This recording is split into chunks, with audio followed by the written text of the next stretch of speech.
Dear Patriots, before the news starts, please subscribe to our patriotic channel by clicking the subscribe button. Give us a thumbs up to this video. Don't forget to leave your opinion below in the comments section. Share the news on Facebook and Twitter so you friends see it. Thank you. It's official, court rules, sanctuary cities ban is constitutional. In a major victory for President Trump and his quest to enforce the rule of law when it comes to illegal immigration, the Fifth U.S. Circuit Court of Appeals has ruled that Texas's ban on sanctuary cities can proceed. The unanimous decision by the court's panel allows states to punish those jurisdictions that fail to cooperate in turning illegal immigrants over to the federal government for deportation. They ruled that the federal government's detainer requests were, in fact, legal, and the Texas law requires that local authorities comply with them or risk jail time or removal from their position. Judge Edith H. Jones concluded that opponents of the measure would not succeed on the merits of their case, adding none of the other challenged provisions of the law facially violate the Constitution. Texas Governor Greg Abbott celebrated the ruling on social media. Allegations of discrimination were rejected, he wrote. Law is in effect. The law that bans sanctuary cities was passed in May of 2017, with Abbott warning some sheriffs could wind up behind the very bars they are releasing these criminals from. Texas Attorney General Ken Paxton praised the appeals court ruling, issuing a statement that reads in part, "Enforcing immigration law prevents the release of individuals from custody who have been charged with serious crimes." He reiterated that the law banning sanctuary cities in his state is lawful, constitutional and protects the safety of law enforcement officers and all Texans. The law has been fervently defended by Republicans, citing one public official in general, Travis County Sheriff Sally Hernandez. Hernandez vowed on the day President Trump was sworn in to limit cooperation with ICE. The public must be confident that local law enforcement is focused on local, public safety, not on federal immigration enforcement, she said, seemingly unaware that enforcing the law does affect public safety. Perhaps this is the first elected Democrat who should be removed from office or jailed for refusing to enforce the law. Are you happy to see the ban on sanctuary cities upheld in Texas? Share your thoughts below.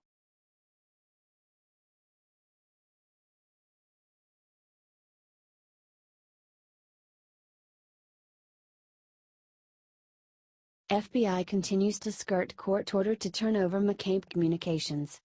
For more than 2 months, the FBI has failed to abide by a judge's order to turn over all of former FBI Deputy Director Andrew McCabe's text messages, emails and SMS phone messages to a government watchdog group that has filed a lawsuit on behalf of a former senior FBI special agent.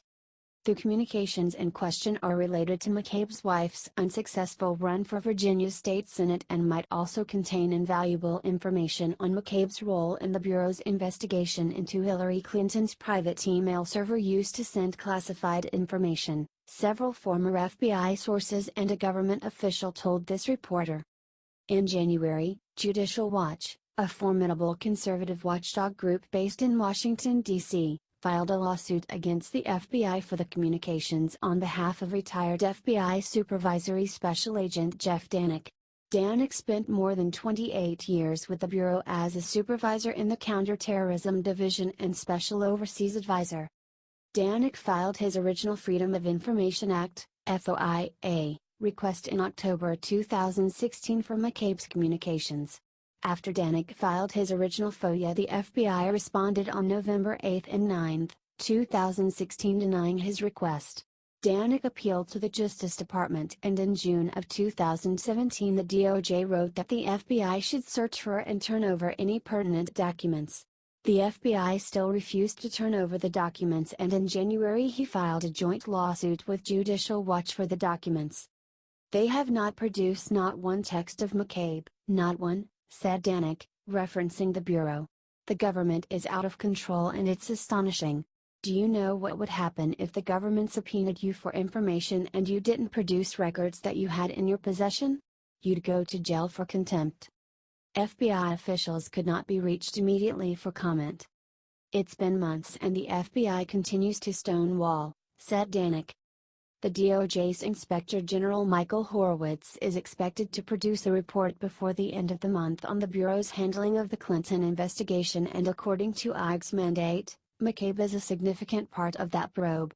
According to several government sources and a former senior law enforcement official, McCabe will not only be criticized by Horowitz for authorizing a leak to the Wall Street Journal on October 2016, but has also been under investigation for allegedly intervening to shut down part of the investigation into the Clinton server. McCabe had the authority to shut down investigations, but if it's discovered that he stopped an investigation for political reasons based on his own bias, that will be a significant problem for him, said a former senior government official, with knowledge of the investigation. Danek said McCabe's communications are essential to unraveling how the Bureau's leadership handled Clinton's investigation into the former presidential candidate, adding that it is more poignant after text messages between FBI Special Agent Peter Strzok and his paramour FBI lawyer Lisa Page revealed extreme bias against President Trump in the alleged Russia collusion investigation, as reported earlier. Strzok was removed from Special Counsel Robert Mueller's investigation into Trump after the text messages were discovered. Judicial Watch's President Tom Fitton expressed concern after his organization uncovered communications showing McCabe, despite massive contributions from Clinton ally Terrence McAuliffe to his wife Jill McCabe in the 2015 political campaign, did not recuse himself from the Russia investigation until a week before the November 2016 election. It was originally believed that McCabe had recused himself much earlier in the investigation. The FBI has been playing games with text messages for some time, said Fitton. The arrogance in refusing to provide any text messages of Mr. McCabe shows a contempt for transparency and the rule of law. Danek, who spent his career at the FBI building cases, said the failure of the Bureau to adequately investigate Clinton's use of a private server to conduct government business was an astonishing failure to the American people and was criticized by many former and current agents. If I was allowed to conduct the investigation into who knew what, when regarding the Hillary Clinton email server, I could put that timeline together very quickly, said Danek, in an earlier interview.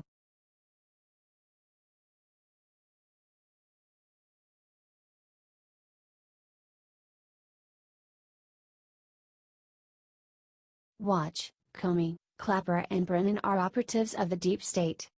JW Director of Investigations and Research Chris Farrell appeared on Lou Dobbs Tonight on the Fox Business Channel to discuss James Clapper leaking information to the media about the Trump dossier produced by Fusion GPS. Now the identity of leaker is about to be made public. And you won't believe who it is. Last January, CNN revealed the existence of the fake news Russia dossier. They didn't publish it, the publication was laundered through BuzzFeed, and once its existence became public, the rumor of collusion, despite no evidence, began to swirl. But who leaked it to CNN? Now there is an answer. Firstly, Republicans on the House Intelligence Committee are set to release a report with several key findings. Chief among them is that there is no evidence of collusion between the Trump campaign and Russia. But sources familiar with the report and the investigation told investigative journalist Sarah Carter that James Clapper, Obama's former director of national intelligence, was the individual who leaked the dossier's existence to CNN. Carter writes, former director of national intelligence James Clapper allegedly leaked information to CNN early last year regarding the classified briefings given to then-President-elect Donald Trump and President Barack Obama on the salacious dossier, claiming the Russians had compromising information on the president-elect, according to government sources, who noted the evidence of the leak was collected during the House Intelligence Committee's Russia investigation. Clapper, who was one of 4 senior Obama administration officials to attend the briefing with the presidents, also stated his profound dismay at the leaks in an official statement issued in January 2017 and warned that the leaks were extremely corrosive and damaging to national security, according to his press release.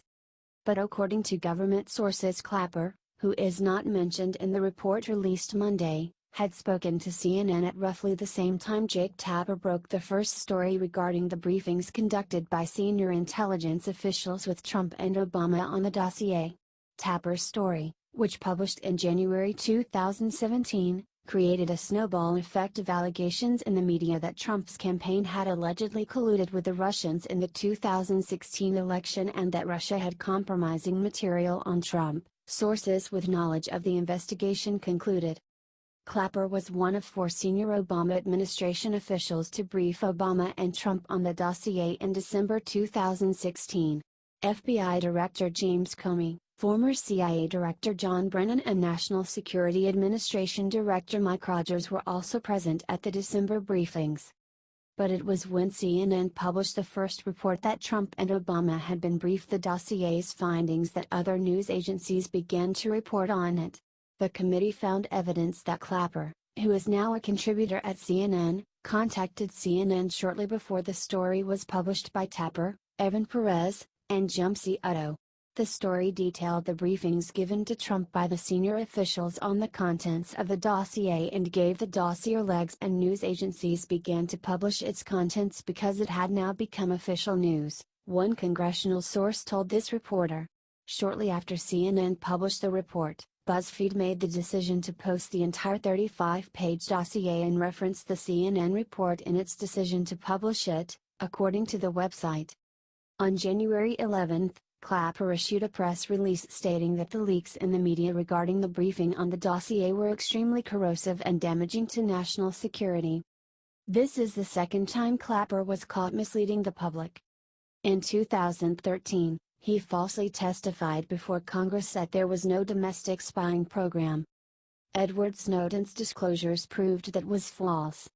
And now Americans will learn that Clapper was one of the deep state operatives working to sabotage the president too.